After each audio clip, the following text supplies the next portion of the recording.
Good evening and welcome to Sunset News this Monday evening. As always, we bring you news, community stories, economics, weather, and sports.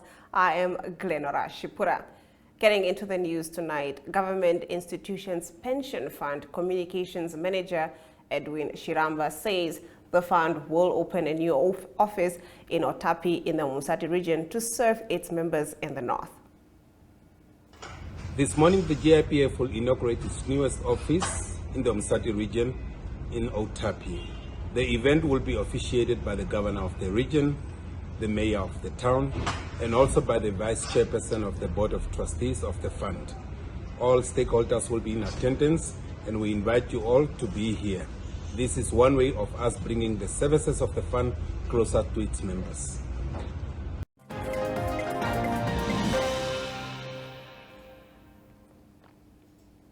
Khaled Nahib, CEO of Hydrogen Egypt, said there are serious issues that must be addressed as the world leans towards green hydrogen as an energy solution.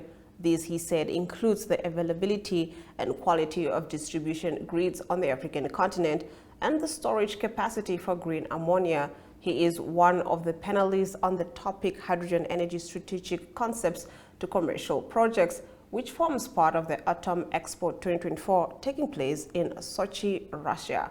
Jemima Biekes reports. Burkina Faso, Mali, Niger, Iraq.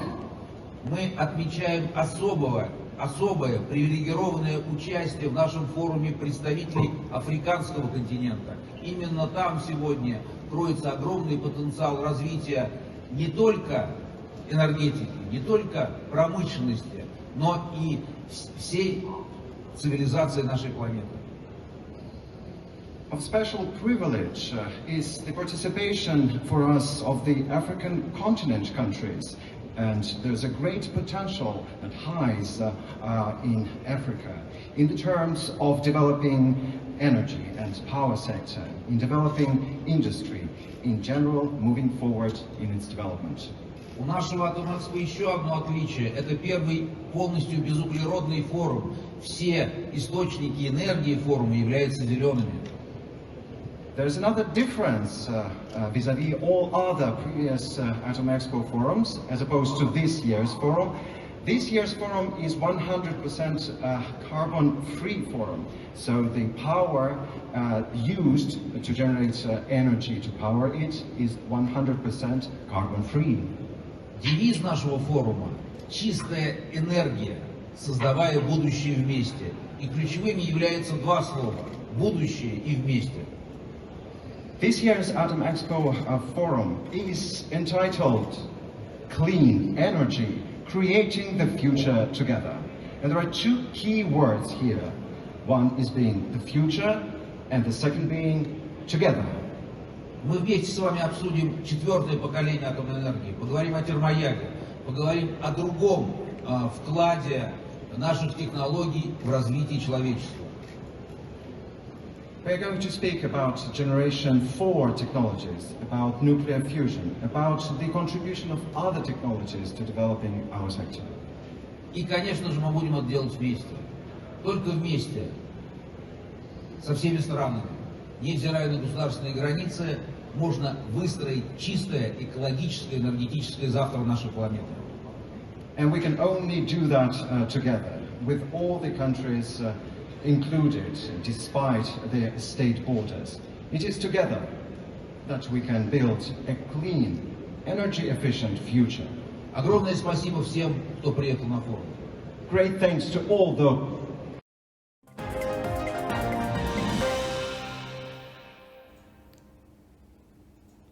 David Nuyoma, the new CEO of the Capricorn Group, introduces himself to Namibian media and reminds them of the new changes imminent in the banking sector.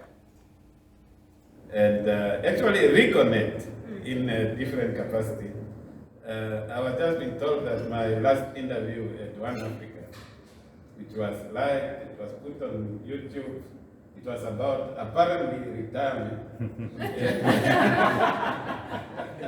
But then the last question that was posed then was, so what now? I said, no, I'm not going anywhere, I'm in the marketplace.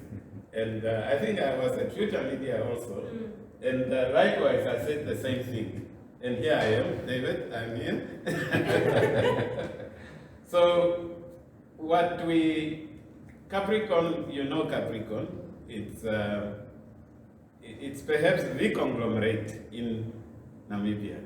Very diverse in its nature, asset management.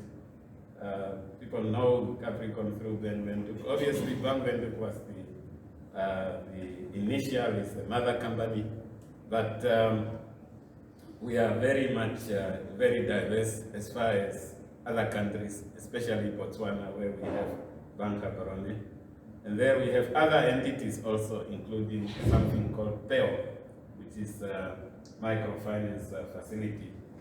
Here in Namibia, you know that we also have very strong investments in Trepo, one of the microfinance facilities, Sanlam, Santam, very significant shareholding there.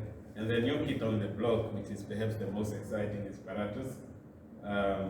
Paratus is known in Namibia more, but actually Paratus is more active outside Namibia.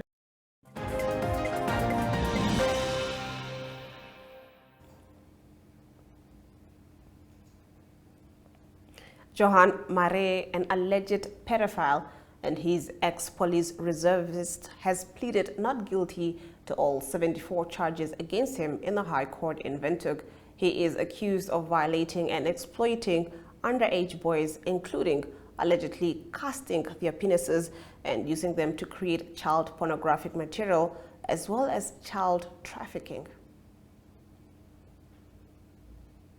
Getting to our next story, Evelyn Nwases Tayele, Deputy Minister of Urban and Rural Development, gives a keynote address at the groundbreaking ceremony for the construction of 113 houses under the Informal Settlement Upgrading Affordable Housing Pilot Project, held today in Katutura at Khoriankab Extension 4. The initiative is set to commence on the 2nd of April until the end of June. It was initially commissioned in June 2020 and forms part of the government's programs to eliminate shacks in the informal settlements. Since its inception, it has so far delivered 694 affordable and quality houses for residents in the informal settlement areas, said Tayele. Let's take a look.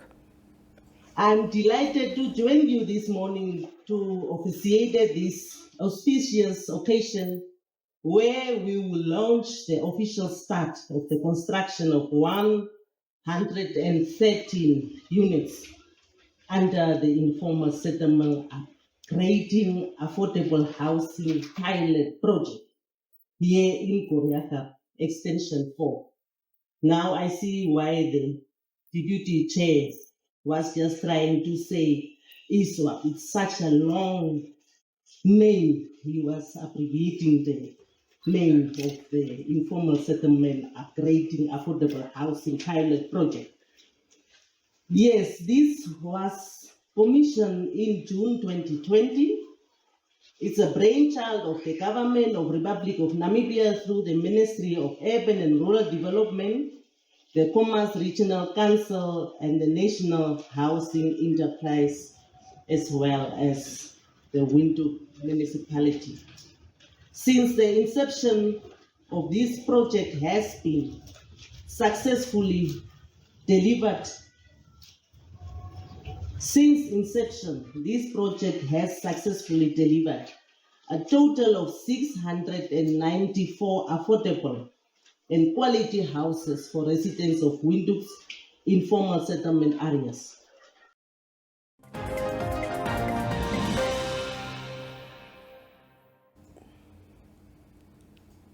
That concludes our top stories. Moving on, in our Story of the Day segment, the Lieutenant General launched the development of Namibia's national strategy to prevent and combat transactional organized crime. We tackle this on the other side of the break.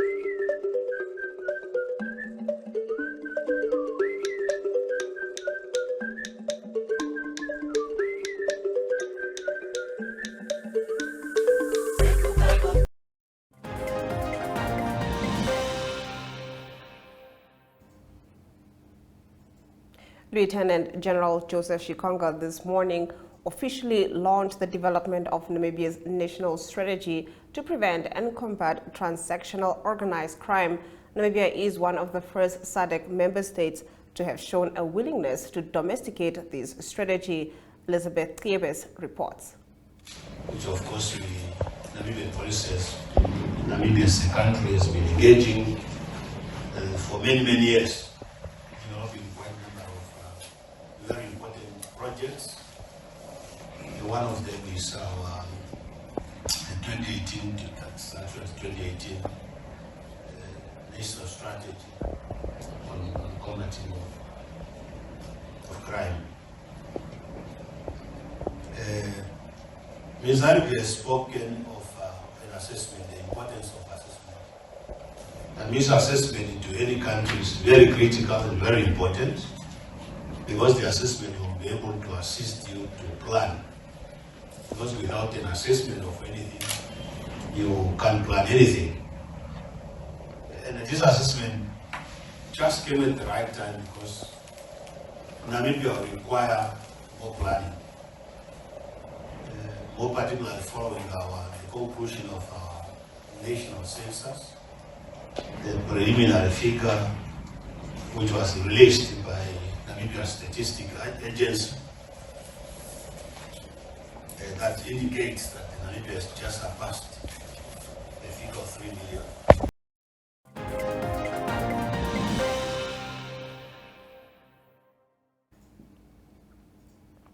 Three members of the Namibian Defense Force accused of poaching were denied bail. We expanded this in our Community Talk segment after the break.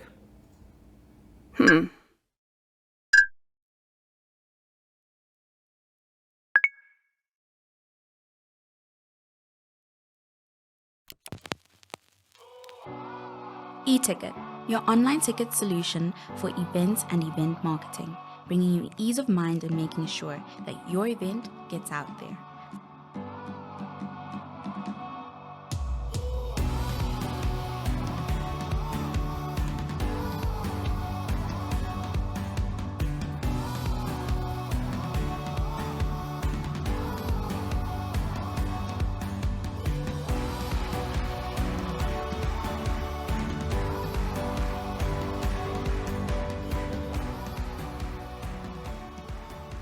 For more information, contact events@nhh.com.na.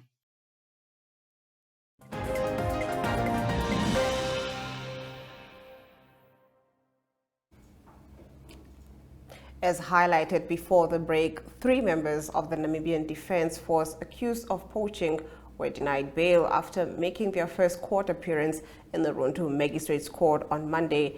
Richard Kasoma, Polis Ipinge, and David Aishe appeared before Magistrate Sonia Samu Pofu, who postponed the case to the 7th of May for further investigation. According to the Ministry of Environment, Forestry and Tourism spokesperson Romeo Muyunda, the accused persons were arrested on Friday at around 8 a.m. in Mangeti National Park. Park officials conducted a routine anti-poaching patrol and fence inspection in Mangeti National Park and found the three NDF members crossing the Mangeti fence to Maruruan location with bags full of dried game meat of eland, kudu, and wildebeest valued at $22,450 Namibian without a permit, he said. This video is courtesy of Nikano Nangolo. We're now getting into our economic news after the break. Connection. It's in the human touch, the feeling of belonging. It inspires us and empowers us, creates clarity from complexity. It starts new conversations, unlocks the power of advice, and makes an impact on your life. At Alex Forbes, we pioneer insight to provide you with advice that connects your decisions of today to your impact tomorrow.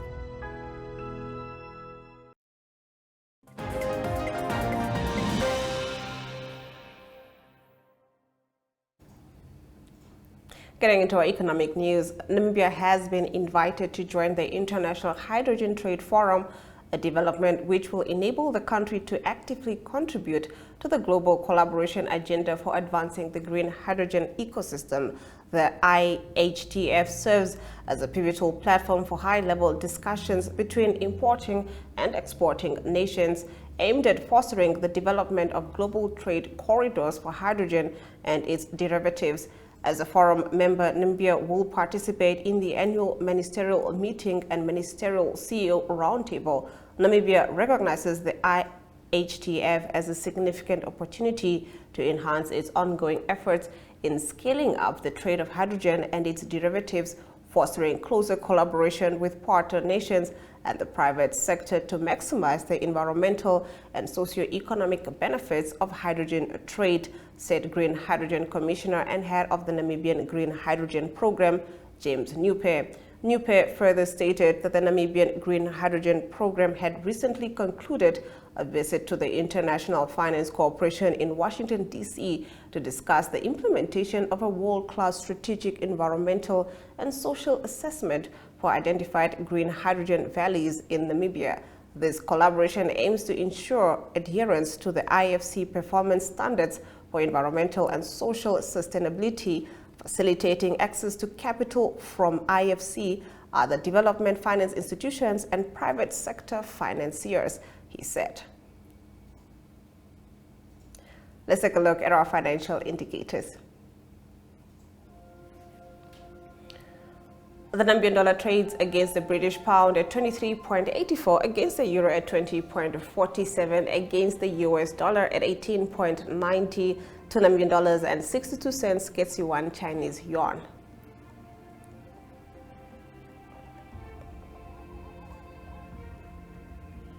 On the commodities market, all major commodities went up, with Brent crude oil trading at 1.25%, going for $86 and 91 cents per barrel.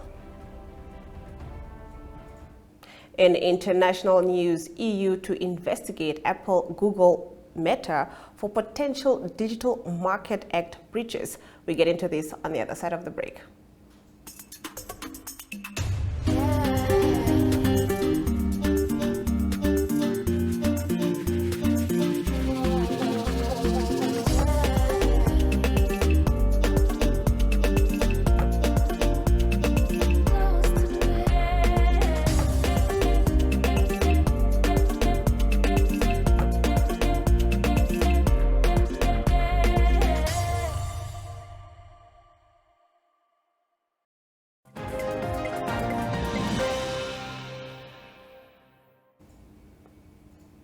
Getting into our international news, EU antitrust regulators earlier today opened their first investigations under the Digital Markets Act into Apple, Alphabet's Google, and Meta platforms for potential breaches of the landmark EU tech rules. The EU competition enforcer will investigate Alphabet's rules on steering in Google Play and self-preferencing on Google Search, Apple's rules on steering in the App Store, and the choice screen for Safari and Meta's pay or consent model. The Commission also launched investigatory steps relating to Apple's new fee structure for alternative app stores and Amazon's ranking practices on its marketplace. Let's take a look. Today, the Commission has decided to open its first non-compliance investigations under the Digital Markets Act. There are in total 5 of them. These decisions to open non-compliance investigation, they come only 2 weeks after the implementation deadline has passed, and show that the DMA compliance is something that we take really seriously. Our 5 investigations, they concern Alphabet, Apple and Meta. This does not mean that we endorse all other measures implemented by gatekeepers, which are not or not yet subject to investigation. We will continue to use all available tools should any gatekeeper try to circumvent or to undermine the obligations of the DMA. Our investigation focuses on a number of DMA provisions. We take issue with Alphabet and Apple's implementation of the anti-steering obligation under Article 5.4 of the DMA. Under the DMA, gatekeepers, they must allow business users, free of charge, to communicate freely with end users, and also to conclude contracts directly with their users. The aim of this provision is to promote competition between alternative sales channels in the app economy. To achieve this, consumers must have access to all the necessary information about their choices. Gatekeepers can no longer prevent businesses from informing their users within the app about cheaper app options outside of the gatekeeper's ecosystem.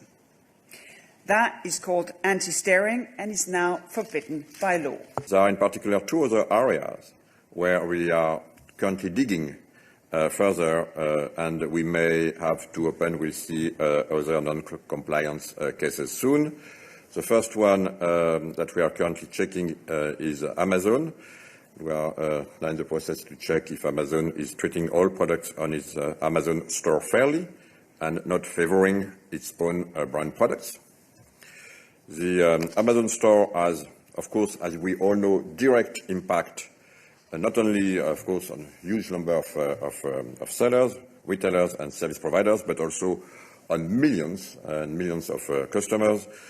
So it is therefore absolutely crucial that Amazon complies with the DMA provision against self-preferencing.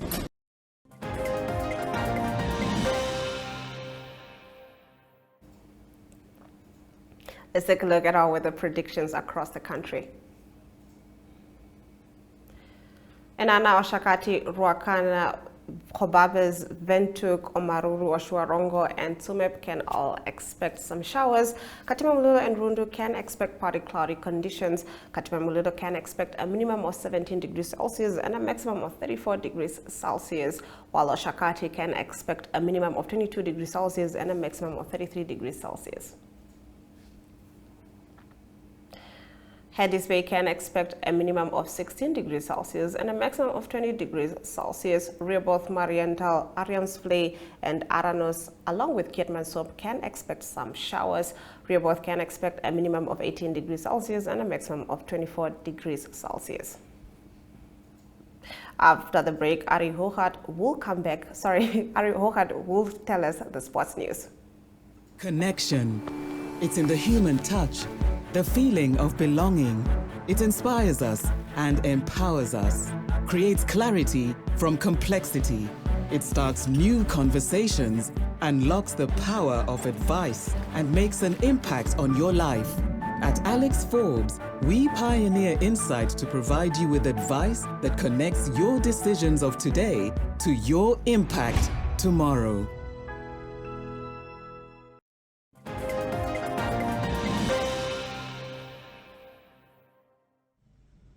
Good day everyone, time for international sports news and starting off with golf news first, and it is Nelly Korda of United States. That's a new world number one. That is after winning the Fir Hills Seripak Championship over the weekend, and that was the 10th career victory for Nelly Korda in a professional career, only becoming the 39th player ever to achieve 10 world titles or international titles on the PGA Tour. It was Nelly Korda that played in a playoff against Ryan O'Toole. It was Ryan O'Toole and Nelly Korda finished the 4 rounds on the same total, and it's then Nelly Korda that birdied the first playoff hole to win the title. Number 2 in the world at the moment will be Lydia Vu, and number 3 will be Céline Boultier of France. That's got a good season on the European Tour. The best placed South African on the world rankings at the moment is Ashley Buhai, and she is number 25 in the world. That's the best placed Southern African player at the moment. She finished tied 27th at the Fir Hills Seripak Championship. That was with a 4-round total of -1. Moving on to MotoGP, that is motorcycle racing news, and it is South African Brad Binder that's having a great season. That was the second race over the weekend, the Portuguese Grand Prix. It was Brad Binder that finished 4th, and now after 2 races he's second on the standings at the moment. First is Jorge Martin on 60 points, and he won the Portuguese Grand Prix the past weekend, and Brad Binder's got 42 points after 2 races, and that's followed by Elio Bastianini of Italy. He's got 39 points, and the next Grand Prix will be the Grand Prix of the Americas, so there's no Grand Prix this coming weekend. On Easter weekend it will be the 14th of April. That will be the date for the next one, the Grand Prix of the Americas.